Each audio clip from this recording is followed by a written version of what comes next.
Hai guys, balik lagi di konten edukasi kewirausahaan sosial. Kami dari kelompok Give Light akan membawakan materi yang pastinya keren banget dan membantu bisnis kalian. Kami akan membawakan materi bagaimana memaksimalkan profit dalam bisnis kalian. Setidaknya ada 7 tips dari kami. Yuk langsung aja ditonton, jangan lupa like dan subscribe. Saya akan menjelaskan nomor 1 mengenai mengkonversi klien sekali menjadi klien yang berulang. Mengapa kita harus mengubah pelanggan kita menjadi klien yang berulang? Karena dengan adanya klien yang berulang akan meningkatkan profitabilitas atau pemasukan kita. Lalu dengan pelanggan berulang sendiri akan cenderung lebih sering membeli produk kita dibandingkan pelanggan baru. Seperti sebuah contoh studi dari Rosetta, yaitu sebuah agensi konsultasi yang memperlihatkan bahwa pelanggan yang berulang adalah pelanggan yang paling berharga karena mereka tidak hanya menghabiskan 300% lebih banyak daripada pelanggan biasa, mereka juga 2 kali lebih mungkin untuk membeli produk kita dan 6 kali lebih mungkin untuk mencoba produk kita. Lalu ada beberapa cara untuk mengubah klien yang terlibat dengan kita yang awalnya klien biasa menjadi klien berulang. Yang pertama itu memiliki penawaran atau tagihan yang berulang seperti transaksi kecil yang kita ubah menjadi transaksi jangka panjang. Contohnya seperti pemeliharaan atau misalnya penawaran dalam jangka per bulan. Lalu yang kedua ada tetap berhubungan dengan pelanggan seperti kita menjaga komunikasi. Contohnya kita mengirimkan email secara berkala untuk penawaran misalnya belanja online. Dan yang ketiga itu memberikan diskon pada pengirimannya, bukan pada produknya. Karena jika kita memberikan diskon pada produk kita sendiri, itu akan memberikan kesan harga kita tuh menjadi lebih rendah gitu dibanding di mata mereka gitu. Ada capnya. Kalau kita memberikan diskon kepada pengirimannya, itu tuh tidak akan menurunkan nilai dari produk kita sendiri, tidak menjadi lebih rendah. Dan orang tuh biasanya ingin belanja tuh dengan pengiriman yang emang tidak berbayar karena mungkin belanja online juga gitu.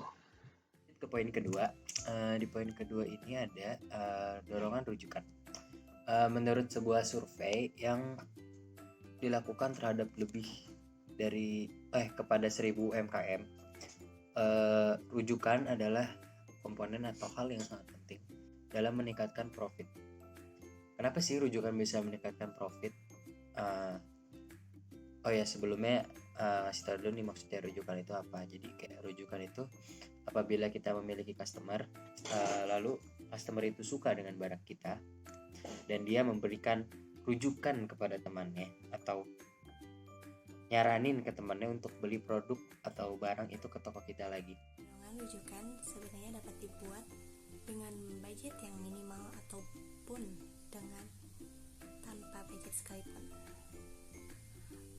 Beberapa cara untuk membantu dorongan rujukan seperti kita dapat memberikan diskon kepada pelanggan dengan syarat mereka harus mempromosikan produk kita. Atau yang kedua, kita dapat membuat pelanggan memposting pengalaman mereka di sosial media atau membagikannya di mana. Para pelanggan setia memberikan rujukan atau rekomendasi atau ya semacamnya secara cuma-cuma. Ada contoh rujukan yang sangat baik oleh Bomgar. Jadi Bomgar ini memberikan pelanggan setianya itu program dukungan yang memberikan beberapa benefit terhadap pelanggan setianya. Lalu pelanggan setianya itu akhirnya mengajak banyak kolega atau kerabat-kerabatnya untuk membeli produk yang dijual oleh Bomgar. Hal ini menyebabkan penjualan Bomgar itu meningkat sebesar 700%. Kemudian di sini saya akan menjelaskan poin ketiga, yaitu menurunkan yang kinerjanya rendah. Menurunkan produk atau layanan yang memiliki kinerja rendah dapat menjadi salah satu tips untuk memaksimalkan profit dalam sebuah usaha. Untuk menjalankan tips ini, pertama-tama kita harus menyiapkan laporan laba dan rugi dari setiap sumber pendapatan atau produk dan layanan yang ada dalam usaha tersebut. Hal ini dapat menjadi salah satu cara untuk mengetahui jumlah pemasukan dan pengeluaran dari sumber pendapatan tersebut. setelah itu kita juga harus menghitung laba bersih dari setiap produk atau layanannya. Hal ini, dengan menghitung laba bersih ini, kita juga dapat mengetahui beberapa hal.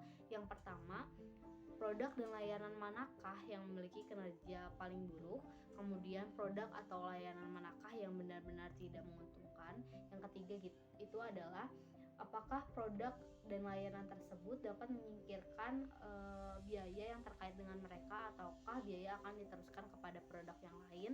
Dan yang terakhir, kita dapat mengetahui apakah produk dan layanan yang memiliki kinerja buruk tersebut dapat mempengaruhi penjualan dari produk lainnya. Setelah ini kita juga akan melihat kinerja dari setiap produk atau layanan, sehingga kita dapat menentukan apakah kita akan mempertahankan produk dan layanan tersebut meskipun benar-benar tidak menguntungkan, atau kita akan memfokuskan pada produk dan layanan yang lebih menguntungkan. Tes ini sendiri sudah dijalankan oleh beberapa perusahaan dan cukup berhasil. Untuk poin keempat, yaitu menawarkan upselling dan cross-selling pada item populer. Dalam bisnis harus fokus kepada upselling dan cross-selling. Untuk cross-selling sendiri yaitu menjual produk lain yang masih berhubungan dengan produk awal kepada konsumen. Lalu untuk upsellingnya sendiri menawarkan opsi harga yang lebih banyak atau lebih besar daripada produk awal yang konsumen pilih saat bertransaksi. Hal ini tuh bertujuan untuk meningkatkan keuntungan rata-rata yang didapatkan per transaksi atau per konsumen. Contohnya itu dalam bisnis offline, misalkan seorang customer ingin membeli burger di salah satu fast food cabang terdekat. Biasanya itu kasirnya menawarkan kepada customer, misalkan memilih upselling. Biasanya itu kasirnya mengatakan ingin membeli burger dengan ukuran yang lebih besar, atau apakah ingin menambahkan sayuran yang lebih banyak ke burger. Nah, jika misalkan kasirnya menawarkan secara cross-selling, biasanya kasirnya mengatakan pelanggan kami yang membeli burger membeli juga milkshake, atau kami memiliki paket treats jika ibu ingin membelinya. Nah, dalam metode upselling dan cross-selling ini tidak hanya pada bisnis offline, tentu dalam bisnis online pun ada. Namun ada 3 hal yang harus diperhatikan dalam menggunakan metode upselling dan cross-selling. Yang pertama itu produk harus familiar dengan konsumen. Yang kedua, produk yang direkomendasikan jangan terlalu mahal. Dan yang ketiga itu jangan terlalu banyak atau sering menggunakan upselling dan cross-selling. Poin kelima, kita harus memiliki sifat melihat secara kritis saluran penjualan, di mana nanti ke depannya hal itu akan memudahkan kita melihat apa saja yang harus ditingkatkan. Selanjutnya juga jangan lupa untuk mencantumkan hal-hal yang diperlukan untuk me-reach out para customer untuk melihat penjualan kita dengan cara menggunakan situs online dengan website yang ada ataupun mengunjungi pelanggan saat offline. Untuk meningkatkan keuntungan, kamu juga mungkin harus meningkatkan jangkauan pasar. Di sini, kamu akan mencari pelanggan baru yang berpotensial.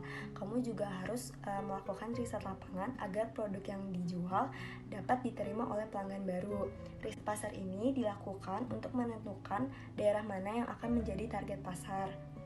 Jika dimungkinkan potensinya besar, maka langkah selanjutnya adalah memilih lokasi strategis untuk memasarkan produk kepada pelanggan baru. Hal tersebut dapat dilakukan dengan 2 jalur pemasaran, yaitu secara langsung dan secara tidak langsung. Jalur langsung itu dilakukan antara produsen dengan konsumen tanpa perantara, sedangkan tidak langsung itu sebagai reseller. Selain itu, untuk menjalankannya bisa dilakukan secara online dan offline. Nah, poin yang ketujuh yaitu untuk menghilangkan maupun melimpahkan pekerjaan yang dianggap tidak berpengaruh terhadap bisnis. Nah, pelaku UMKM biasanya terkenal memiliki banyak tugas yang memakan waktu dan juga tenaga. Tetapi tidak semua pekerjaan tersebut memiliki dampak yang signifikan terhadap bisnis.